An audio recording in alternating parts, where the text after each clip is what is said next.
Mes chers compatriotes, gouverner autrement, c'est bannir les passe-droits, le favoritisme et le trafic d'influence.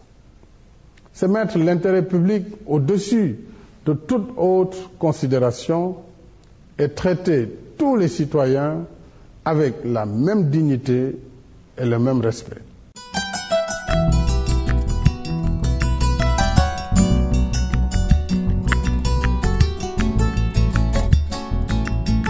Malgré des progrès enregistrés et une ferme volonté de lutter efficacement, le Sénégal reste un pays où la corruption demeure préoccupante. L'enjeu est d'améliorer l'efficacité des interventions à travers une harmonisation des approches ainsi qu'une synergie et une cohérence des actions. Dans une étude commanditée par l'OFNAC en 2016, plus de 4 Sénégalais sur 5 disent connaître des pratiques relatives à ce fléau.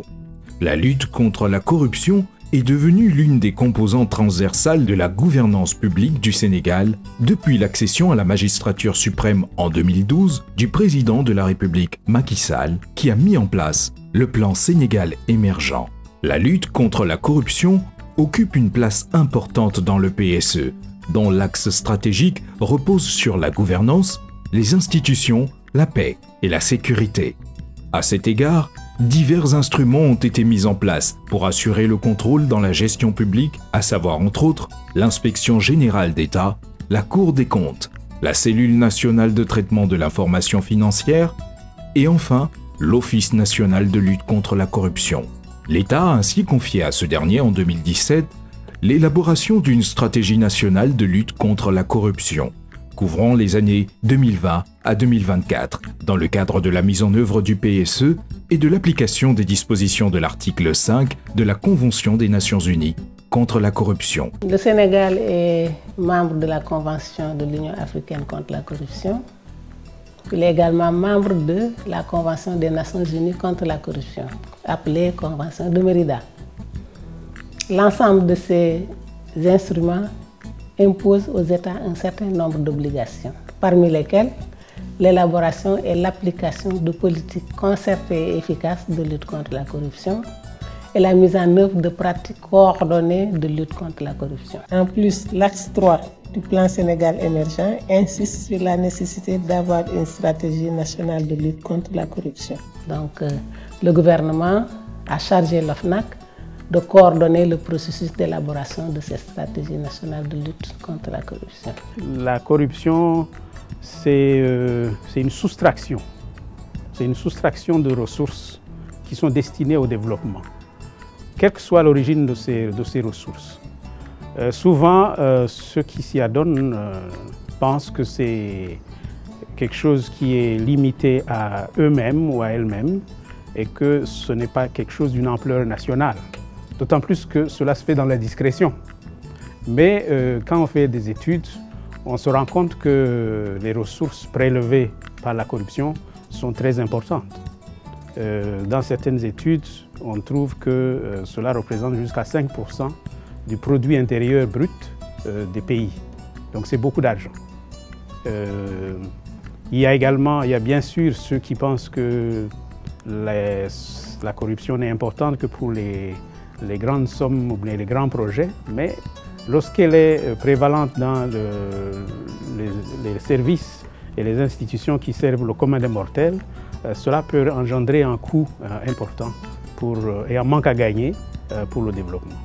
Au niveau de l'OFNAC, nous avions un plan stratégique 2017-2021.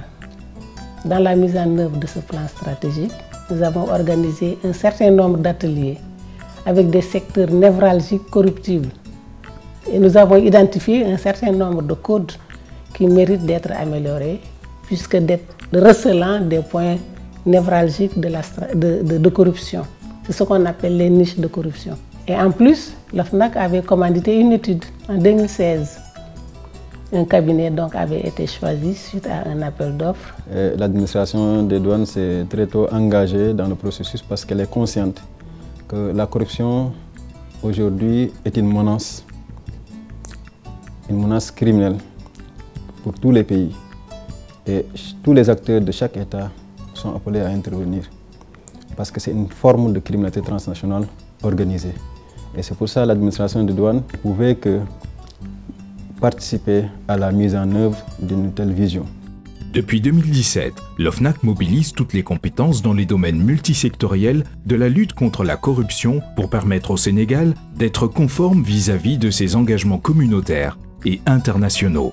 Tous les acteurs de la lutte contre la corruption ont été sensibilisés et informés du processus d'élaboration de la stratégie nationale de lutte contre la corruption, diagnostic de la situation du pays, analyse de l'évolution du dispositif, identification des enjeux et défis liés à la lutte contre la corruption.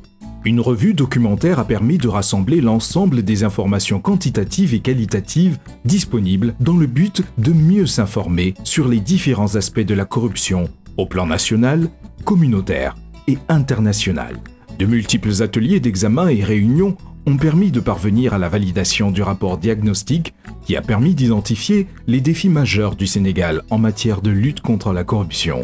La grille d'évaluation, élaborée à cet effet, inspirée des dispositions de la Convention des Nations Unies contre la corruption, s'articule autour de 6 piliers. Mesures préventives, incrimination, détection et répression, coopération internationale, recouvrement des avoirs, gestion de l'information et gouvernance. Le sentiment d'appartenance à une même nation et le patriotisme incitent à la solidarité et renforcent la foi en un développement harmonieux dans la paix et la sécurité. Des acteurs de tous bords se sont accordés sur une vision commune. L'OFNAC a adopté une démarche inclusive et participative. Il a élaboré 2 comités. Un comité de pilotage de la stratégie qui regroupe les ministères, les agences concernées, les représentants de la société civile et du secteur privé. Ce comité était chargé donc de définir les orientations de l'étude et d'en valider les résultats. À côté de ce comité, il y avait un autre, c'est le comité de planification stratégique au sein de l'OFNAC, qui donc appuyait le consultant dans la formulation de la stratégie. La feuille de route consiste donc à, disons, vulgariser en quelque sorte la stratégie. Il faut que les Sénégalais connaissent cette stratégie, connaissent les responsabilités de l'OFNAC et les responsabilités des autres parties prenantes également. Parce que vous savez, la lutte contre la corruption comporte plusieurs dimensions. Il y a une dimension, n'est-ce pas, préventive, communiquer, sensibiliser les Sénégalais, n'est-ce pas? Mais aussi, il y a une autre dimension non moins importante que je peux appeler une dimension punitive. Parce que quelqu'un qui s'adonne à la corruption, il y a beaucoup de dispositions prévues par la loi et il faudrait nécessairement faire appliquer la loi. J'ai présenté la stratégie nationale dans 14 CRD, donc sur le plan national. Les régions sont différentes, donc il y a des spécificités. Ce que nous avons vu à Sédhiou, ce n'est pas la même réalité au niveau à Kédougou. Kédougou, c'est les mines, Sédhiou, c'est le bois. Ce que vous voyez, nous avons constaté par exemple à Ziguinchor, c'est l'économie en perte au niveau des ballons, au niveau du bois. À Thiès, c'est donc les phosphates. L'ITIE contribue justement à travers la mise à la disposition du public des informations sur la gouvernance des ressources minières, pétrolières et gazières. Et ces informations permettent souvent d'avoir une photographie réelle et ça peut, d'une manière ou d'une autre, contribuer à la prévention, par exemple en permettant de voir une meilleure transparence des conditions d'octroi des permis et licences, mais au-delà de ça, permettre aux autorités comme l'OFNAC d'avoir de la matière qui lui permette d'investir le secteur et à des fins de lutte ou de prévention. Par rapport à ce travail d'identification des risques dans les ministères, on a pu identifier l'essentiel des axes de vulnérabilité pour formuler des mesures qui permettront justement de mitiguer ces risques. L'ARMP, nous sommes partenaires d'exécution. Il est attendu de nous qu'on donne à l'OFNAC une base de données qui retrace les personnes impliquées ou soupçonnées pour faire de fraude ou de corruption dans le domaine des marchés publics.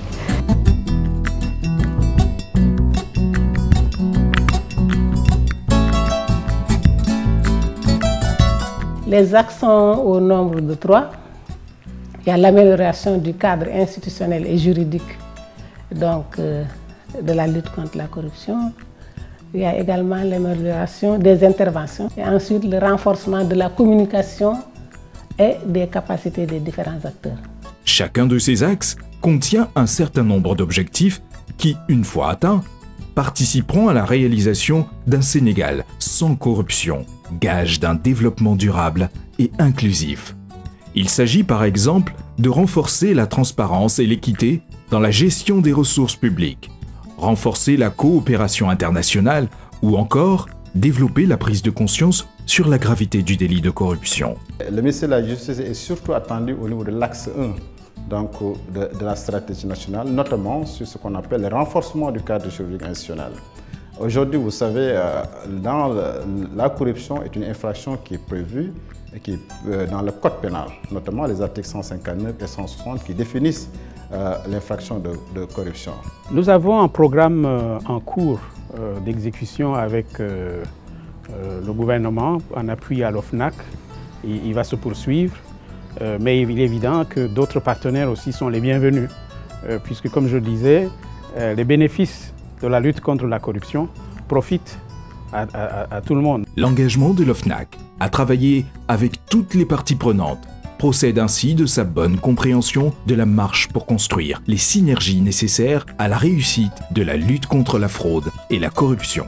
Sur le plan de la gouvernance, des efforts considérables sont à noter dans le renforcement de la gouvernance économique, politique et judiciaire. C'est vrai, l'OFNAC est en train de jouer sa partition en tant qu'institution autonome et indépendante, mais il faut que, à tous les niveaux de l'administration publique, que la société civile également joue sa partition pour qu'effectivement on puisse gagner cette bataille qui est la lutte contre la corruption. Inviter tous les Sénégalais à nous suivre et à s'approprier ce document parce qu'il s'agit d'un document national. Combien même longue et parsemée d'embûches, la stratégie nationale de lutte contre la corruption est une feuille de route pour un avenir meilleur.